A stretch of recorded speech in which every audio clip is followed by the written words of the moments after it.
terus mengembangkan dan seterusnya. Jadi selain hobi, dia menjadi kekayaan. Nah, itu. Jadi jangan kita tidak disiplin.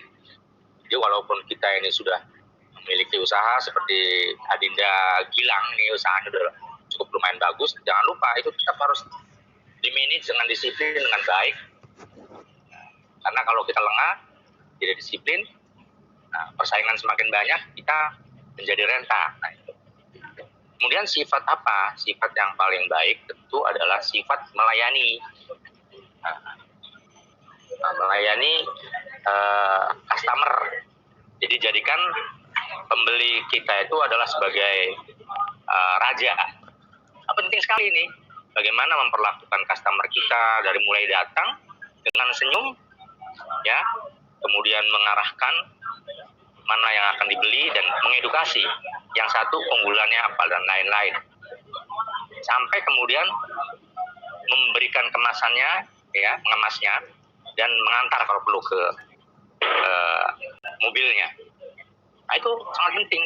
Jadi bukan kita merendahkan kita, tetapi memang itulah yang harus dilakukan, ya, sehingga customer merasa dihargai, merasa dihormati. Nah, itu penting untuk dunia entrepreneur. Jadi bagaimana memperlakukan customer kita. Juga dengan online, kalau misalnya kita sekarang ini kan sudah melayani dengan online, ya, baik WhatsApp atau apa, tentu memilih diksi, narasi yang bagus. Bagaimana menjawab pesanan dari customer. Nah, jadi jangan dume kita udah laku, udah laris, udah berjaya, kemudian kita lupa.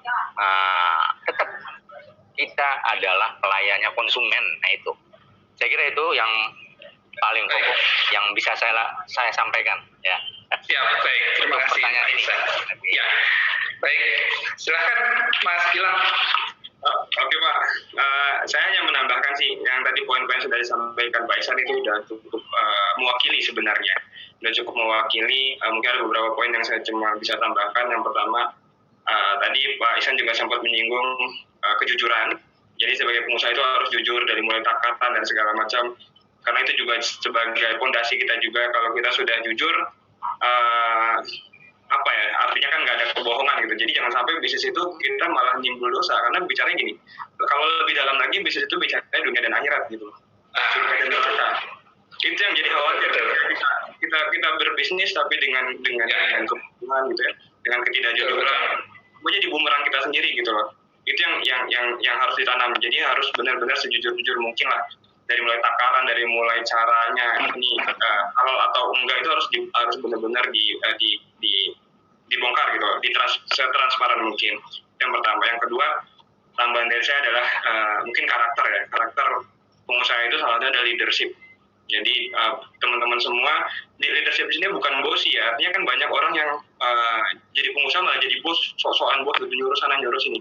Dan itu alhamdulillah bukan karakter saya gitu. Artinya saya dari dulu saya akan tetap terjun seperti tadi yang Pak Ihsan sampaikan, Pak Ihsan jadi tahu dari 0 sampai 100 misalkan semua ininya. Jadi ketika kita ngaudit, kita ada sesuatu yang miss, kita tahu oh karyawan kita bohong nih sama kita gitu loh. Artinya kita akan terus tetap terjun di bisnis kita. Mungkin nanti skopnya sudah berubah, yang tadinya 100% kita setiap hari di kantor, mungkin lama-kelamaan semakin kita punya level yang lebih lagi jadi 50%, jadi tinggal audit, nanti lama-lama semuanya sudah berjalan dengan otomasi, sistem yang memang sudah bagus gitu loh.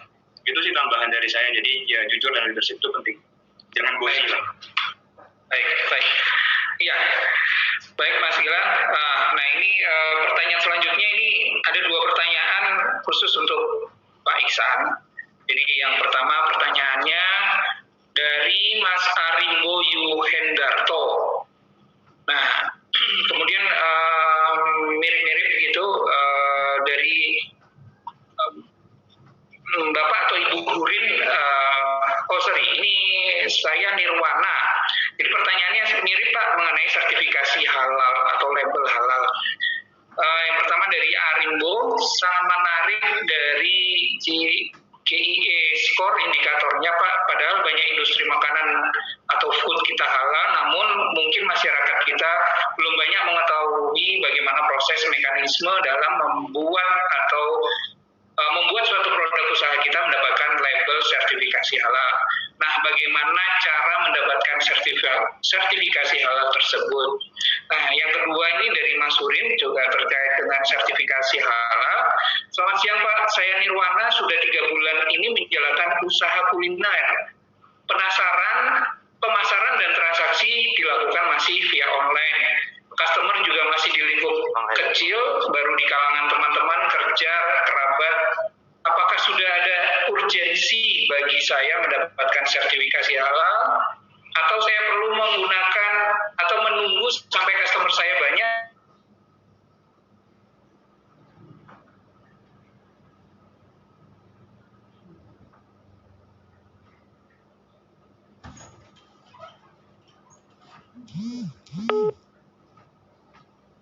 Baik, Mas Dian, serta sahabat muda, sahabat Pora, saya coba jawab. Yang pertama itu pertanyaan menarik sekali, ya karena memang kita bangsa Indonesia itu kan 267 juta jiwa Muslim, ya sisanya ya berbagai agama di Indonesia.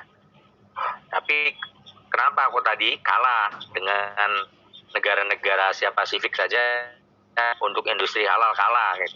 Nah, ini karena problem pencatatan. Jadi ini juga saya sampaikan di berbagai media. Jadi kalau ingin tanya tentang halal, klik saja Indonesia Halal Watch, ya, klik di Google, tanya apa di situ pasti dijawab. Ada jawabannya pasti. Karena kami rajin menginfluence ini, ya, di berbagai media mainstream, ya, online dan sebagainya. Jadi kalau misalnya bertanya tentang apapun yang berkaitan dengan halal, ya, taruh yang terakhir itu mengenai batik halal. Nah, klik udah keluar semua mengenai bagaimana guidance-nya, edukasinya dan sebagainya, ya. Nah, tadi menarik apa yang disampaikan, karena tadi Indonesia itu tidak memiliki pencatatan yang baik tentang ekspor industri halalnya. Tidak seperti Malaysia.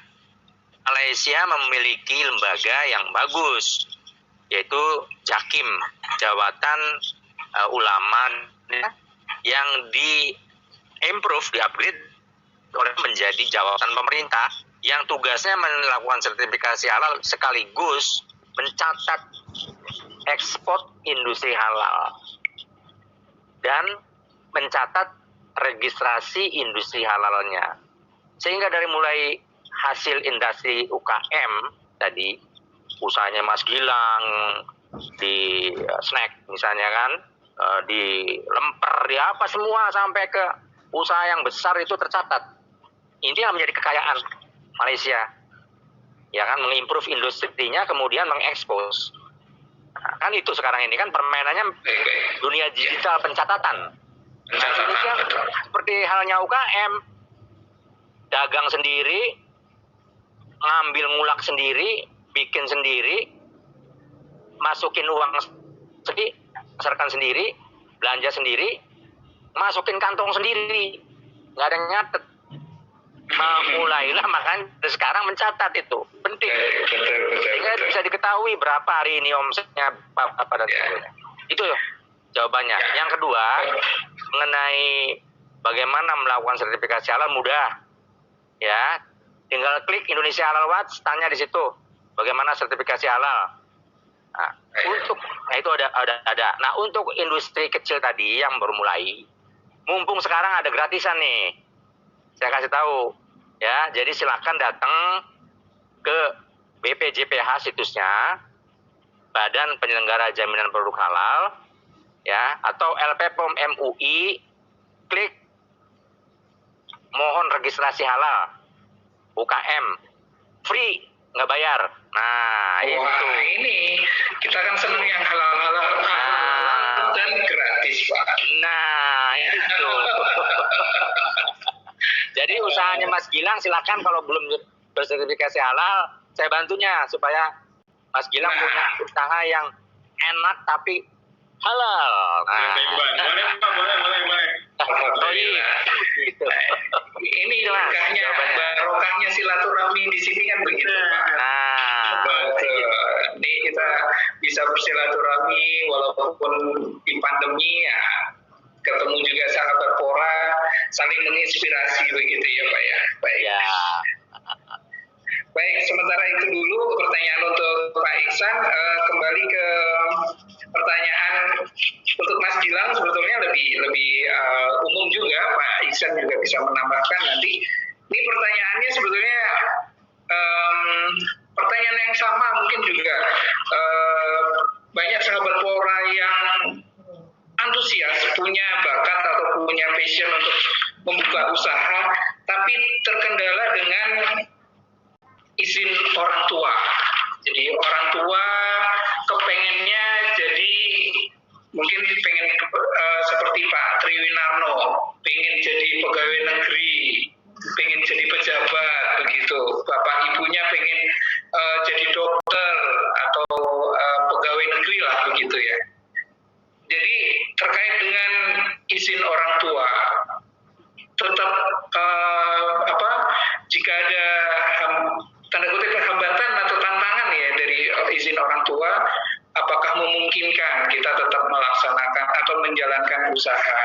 Nah, terus yang kedua, ini pertanyaan mirip-mirip dengan tantangan tadi, bagaimana mengatasi ketakutan dalam berusaha. Yang pertama ketakutan rugi, ketakutan gagal, ketakutan nggak laku begitu. Apa yang bisa di-share Mas Gilang? Atau Mas Gilang pernah punya pengalaman dan mengatasinya bagaimana? Pak Iksan, nanti kami juga minta saran pendapat Bapak juga. Baik. Terima kasih. Oke, ini jawab pertanyaan pertama ya, izin orang tua. Jadi saya punya cerita juga nih mengenai masalah ini. Jadi sampai detik ini pun orang tua saya belum sepenuhnya percaya kalau saya bisa di bisnis. Oke. Sampai detik ini. Jadi ya mohon maaf ya, orang tua dulu kan pemikirannya masih anaknya kuliah tinggi-tinggi harus kerja punya jabatan tinggi gitu ya. Iya, betul. Maksudnya masih melekat banget lah. Beda dengan anak-anak sekarang mungkin yang seperti saya, mungkin kalau udah jadi orang tua nggak mau lagi dengan menganut kayak gitu loh. Nah, ada satu cerita Pak. Ini teman saya datang ke saya, pengalamannya sama persis. Jadi dia cerita sedikit waktu dia kuliah, dia itu usaha, dia di Jogja, orang tuanya di Bekasi, dia usaha. Nah, dia kuliah sambil usaha itu malah dia bisa bisa ngasih gitu Mas, bisa memberikan sesuatu lah buat orang tuanya. Dia bisa sebulan sekali dia pulang ke Bekasi untuk silaturahmi sama orang tuanya gitu. Nah, setelah dia lulus kuliah dituntut untuk kerja, malah justru dia nggak punya waktu untuk orang tuanya. Dari pagi dia udah keluar, jam 5 subuh dia udah berangkat kerja, jam 8 dia sampai dia nggak bisa bantuin orang tuanya kayak buat nyuci piring, nyuci baju itu udah nggak bisa lagi lah karena kesibukannya di kantor kan saking capeknya. Nah, akhirnya dia konsultasi, ngobrol lah, diskusi nggak konsultasi lah, kita diskusi lah berdua. Gimana hilang kondisi gue adalah gue ngerasakan sesuatu yang beda. Ketika gue bisnis, gue bisa melakukan ini buat orang tua gue bisa ini. Tapi karena orang tua gue nggak setuju berbisnis, akhirnya gue coba mengikuti kemauan orang tua. Pada kenyataannya niatnya dia nggak terrealisasi gitu. Artinya niatnya dia baik untuk orang tuanya, waktu dan segala macam. Justru malah ketika dia kerja dia nggak bisa ngasih itu gitu. Nah, terus satu hal yang saya dapat pelajaran juga dari orang tua saya, kan tadi saya sempat bilang orang tua saya sampai sekarang belum berhasil di bisnis karena satu, ridho orang tua itu penting di bisnis menurut saya.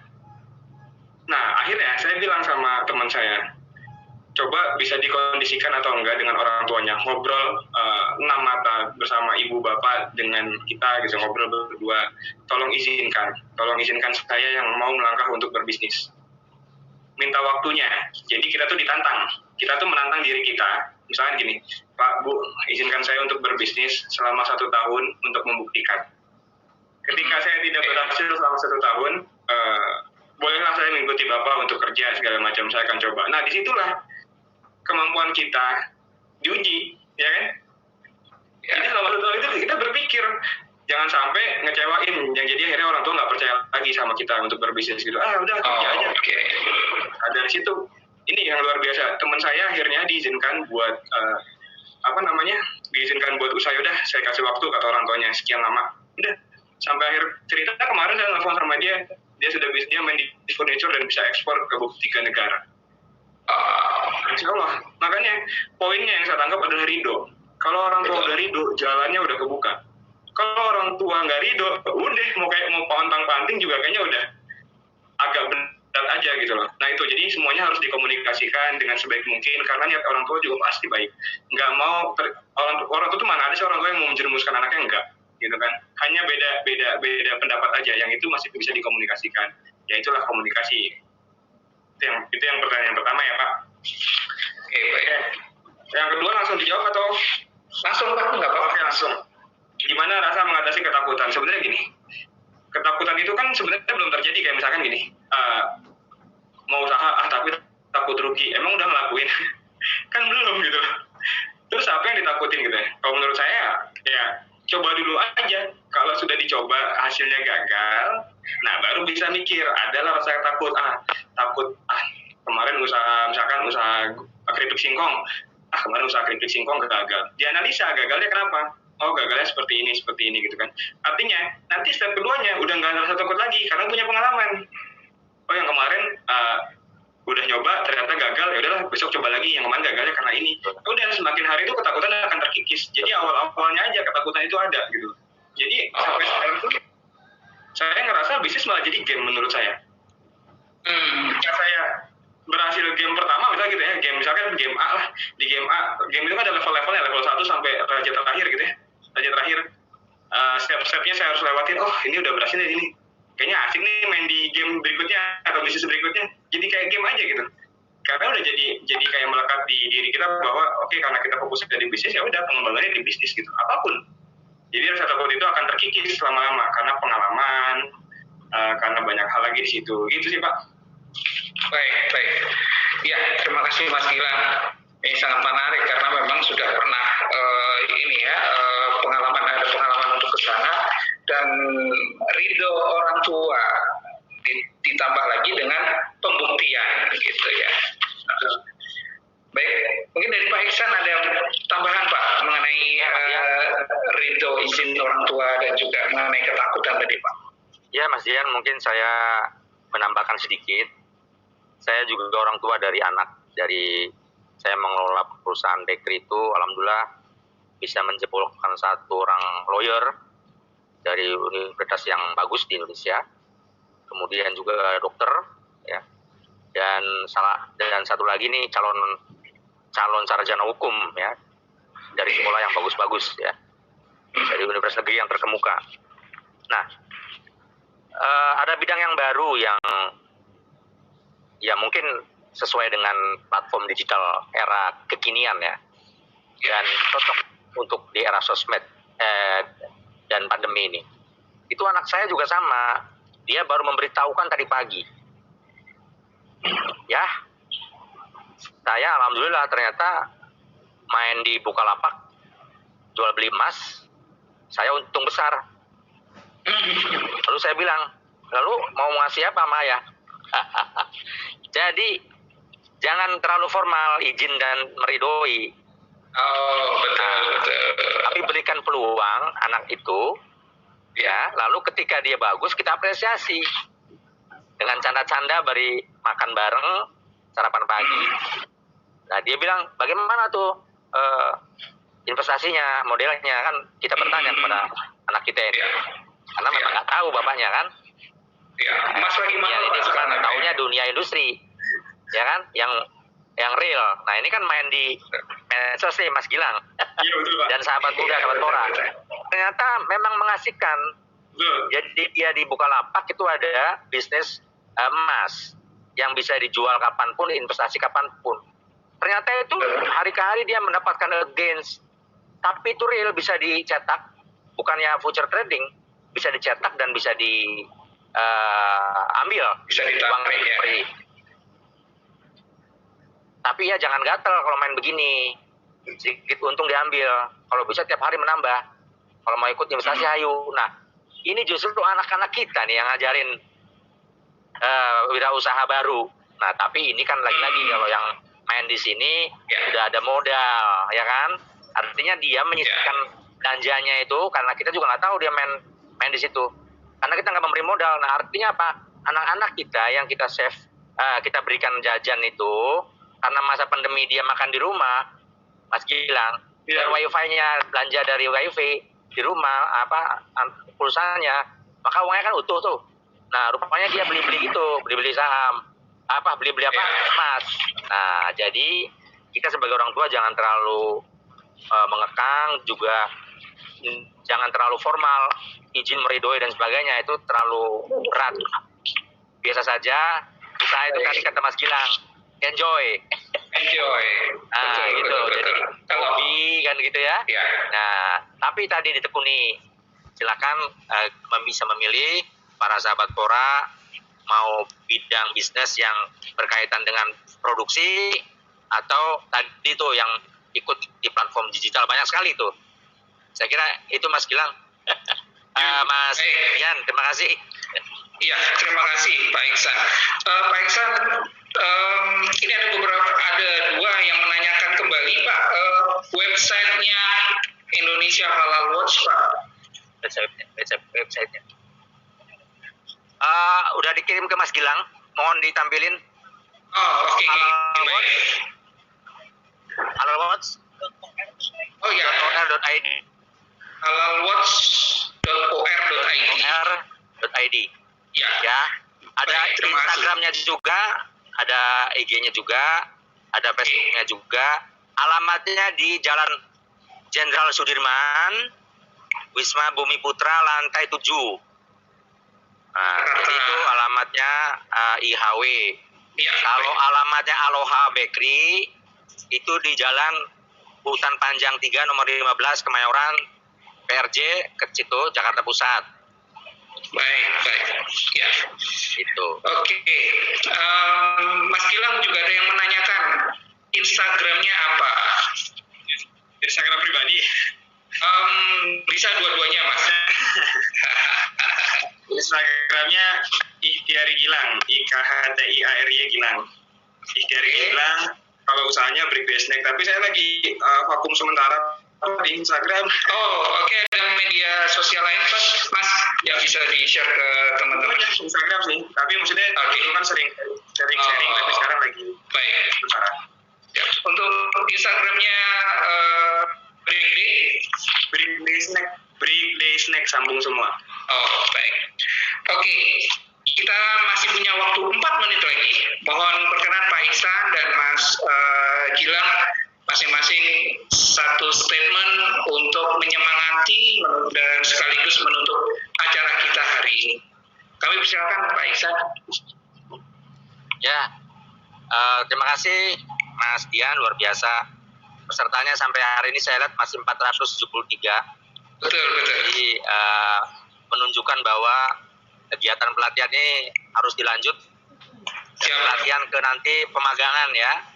Betul. Silakan kami juga kalau memang mau menjadi para bakers, bukan bakers ya, calon-calon bakers, calon-calon perusahaan roti.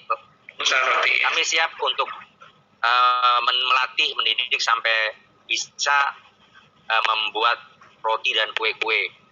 Ya, termasuk bisa mencicipi. Satu itu, yang kedua, kalau mau belajar tentang halal, silakan datang ke Indonesia Halal Watch. Itu di Gedung Wisma Bumi Putra, lantai 7, Jalan Jenderal Sudirman, ya. Jadi nggak jauh, di protokol dekat kantornya Mas Dian lah, ya. Di Jakarta Selatan. Nah, nanti bisa belajar bagaimana edu halal dan sebagainya. Kami bisa training juga. Yang terpenting, tadi saya katakan di awal, kita harus memulai. Jangan terlalu banyak mau apa. Nah, tapi kita kerjakan apa yang bisa kita lakukan. Saya kira itu Mas, moga-moga peserta pelatihan ini, teman-teman dari sahabat Pora ya, adik-adik, semuanya dari sahabat muda, semangat ya, menghadapi pandemi ini, tidak mengurangi semangat kita untuk tetap beraktivitas yang produktif. Terima kasih. Saya mohon maaf apabila ada kekurangan. Ini sambil jalan nih Mas Dian. Ya, terima kasih Pak Iksan waktunya. Assalamualaikum warahmatullahi wabarakatuh. Waalaikumsalam warahmatullahi wabarakatuh. Mas Gilang, statement terakhir yang bisa menutup dan menyemangati kita semua sahabat Pora. Oke, buat teman-teman semua sahabat Pora, jadi kalau mau bisnis intinya adalah jangan pernah takut dicoba dulu aja gitu kan. Jangan pernah berpikir bahwa kita pasti semua manusia punya kekurangan gitu. Jangan jadikan kekurangan itu jadi malah kita nggak ngelakuin apa-apa. Contohnya teman-teman nggak punya modal, tapi teman-teman masih punya ilmu yang bisa dikembangkan segala macam. Jadi nggak ada hambatan. Jadi jangan sampai kekurangan itu jadi hambatan buat kita. Coba terus. Berjejaring sama banyak orang, belajar sama banyak orang, membentuk ekosistem yang bisa ngebuat kita maju gitu. Karena itu ekosistem juga penting. Di mana kita berdiri lah, disitulah kita yang bisa menentukan kita akan dibawa kemana ke depannya gitu. Jangan sampai kita tetap bersosialisasi sama siapapun, tapi untuk masa depan kita harus pilih-pilih lah gitu.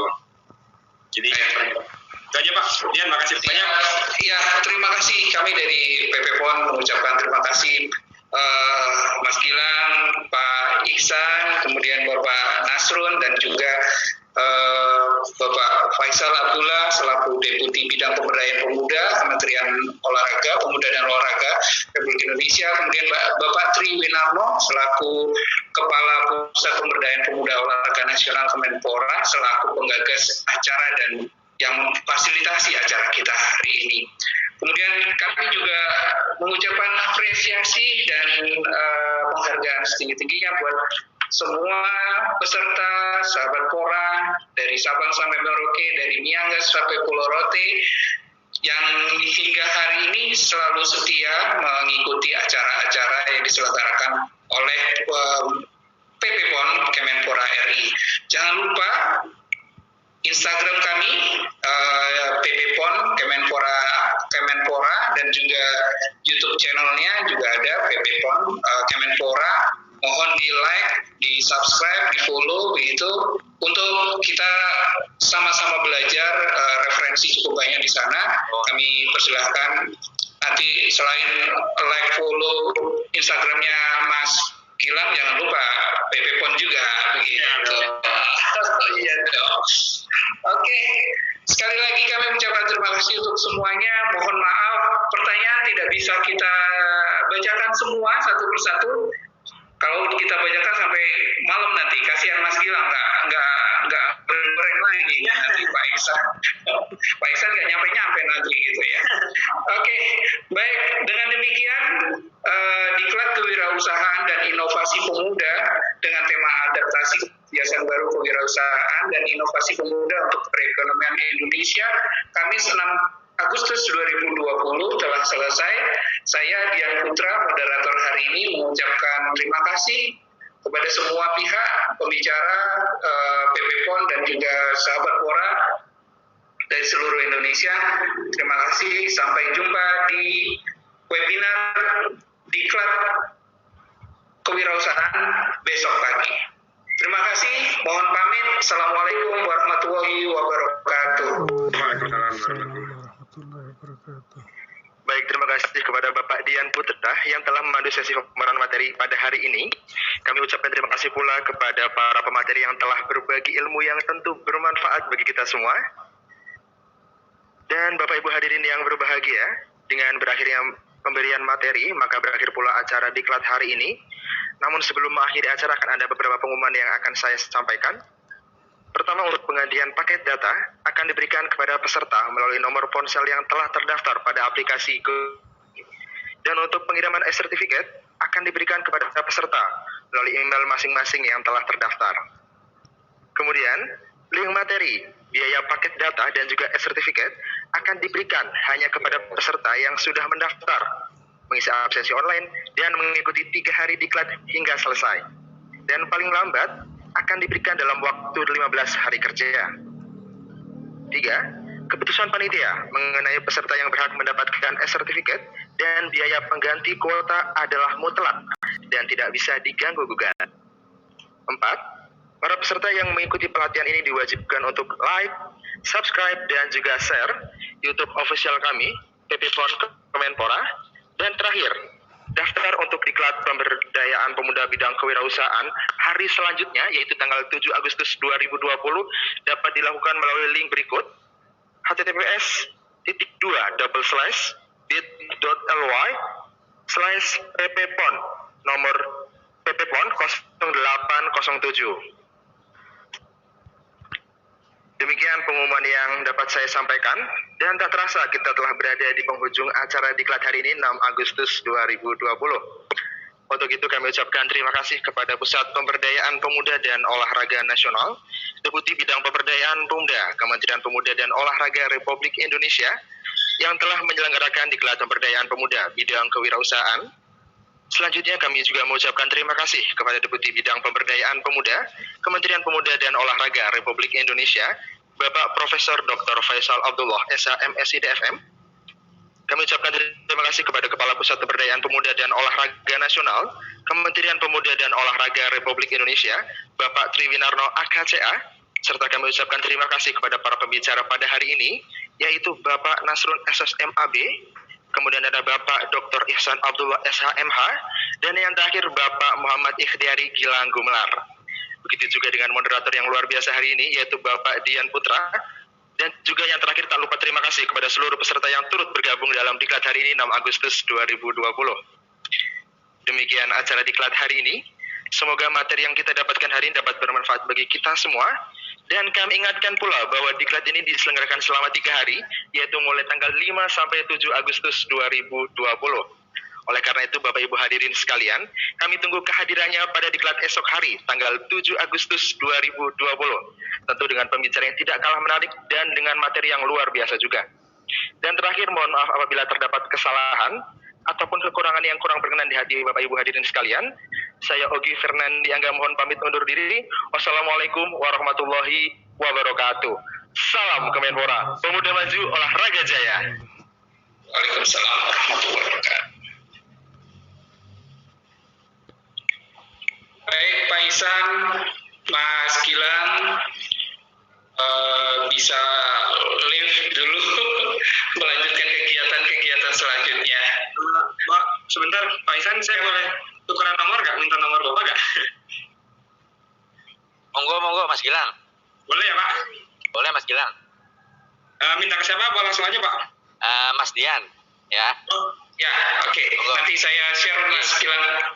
di WhatsApp ya Pak? Boleh ya? Mas Dian, Siap. Assalamualaikum. Oke, waalaikumsalam warahmatullahi wabarakatuh. Matur nuwun, Pak. Terima kasih banyak Pak semuanya. Iya, Terima kasih Mas. Pak Bagus, terima kasih.